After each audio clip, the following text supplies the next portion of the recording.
Gotta take my aggression out somewhere. I'm going to call this governance committee meeting to order. We just have a few items on the agenda.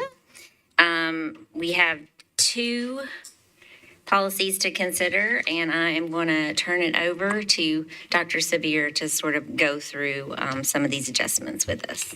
Thank you, Chair Masters. And as she pointed out, these are kind of cleanups and holdovers from some previous work. The first one is related to family life instruction. This board has taken the position that it's easier just to mirror the law rather than try to restate or retell the law. And oftentimes with many of our policies that come to us that are related to statutes, the statutes change pretty frequently. They can sometimes be moving targets, and you wind up sort of chasing around trying to figure out what the latest version is. This, if you see the family life education here, underneath that, lines 10 through the balance of that are all things that are already in statute.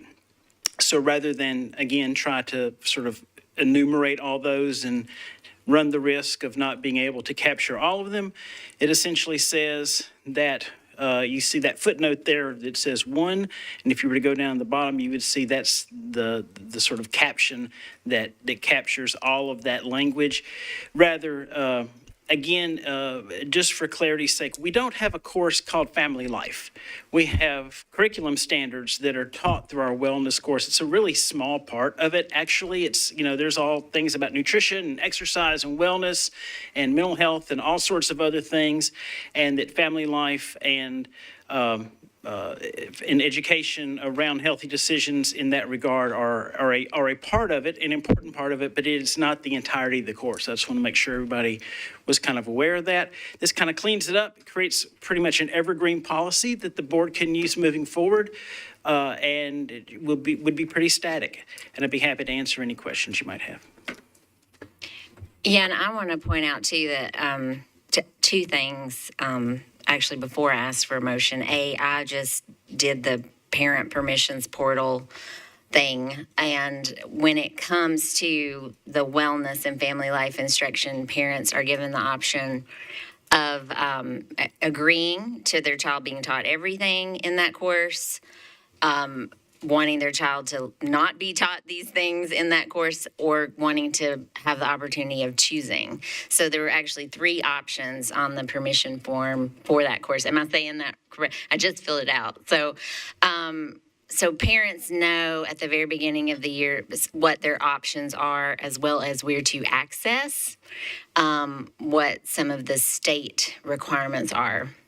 The second point I want to make before I call for motion is that we are, as a board and as the governance committee of the board, often charged with passing policies that are required by law because they are based in state law.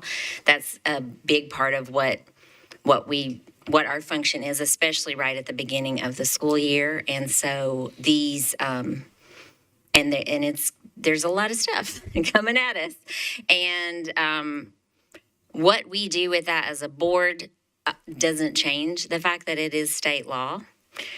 And so I think the decision, especially in an area where it is just seems like it's constantly having additions and subtractions, for us to just say, okay, we'll follow the law, is very reasonable thing for us to do as a board, and might be something to look at moving forward with policies where there's all of these consistent changes happening. So having said that, just putting in my 2 cents worth there, I am ready for a motion if anybody would like to make one. I move to approve 4.213. And now, any questions or discussion from y'all?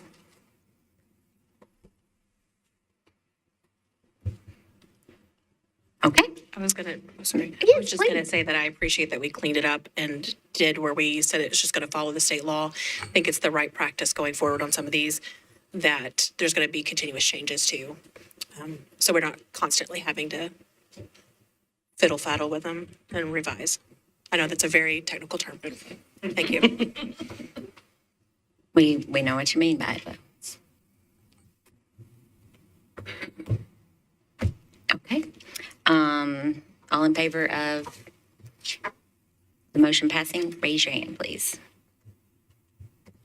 Opposed? Abstaining? Or maybe just got here a little bit too late to I'm going to abstain. abstain? Mine still That's fair. state law. Yeah, it's still poo-poo. All right, moving on to the next one. Mike, if you'd scroll down a little bit to the next policy.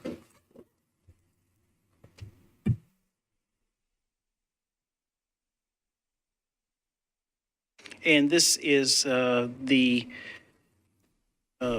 admission of expelled and suspended students. And really, I'd like to direct your attention to lines 11 and 12, which is what really changed, which is where the law changed, would essentially said that a principal may explicitly ask parents if their child has been suspended or expelled in another district before another district would admit them, and that's so that the receiving district would have a full and clear picture of what that child, that student's status is. Dr. Gentry at the last meeting pointed out there was some confusing language, so we took that as an opportunity to work with Metro Legal to go in and just sort of clean that up, and that's where you see really nothing changed in the highlighted areas. It just sort of made some clarifications, but the real change is lines 11 and 12, and the balance of it remains as it should.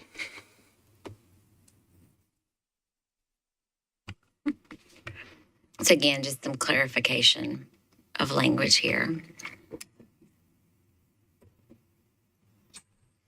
I make a motion to approve 6.318. Second. All right. Member Block, were you trying to second, or did you have it? Okay. Yeah. Any discussion or questions on this one? Oh, yeah. No, I just appreciate the clarification of, and making it cleaner, so we know exactly what we know exactly what the policy says, and that's more fair and explicit. Yep. So as I was reviewing this, noticed that most of the references to decisions the board may make or that the director may make are may, not shall. And so this is by and large a permissive policy, which feels like the right thing in this particular instance.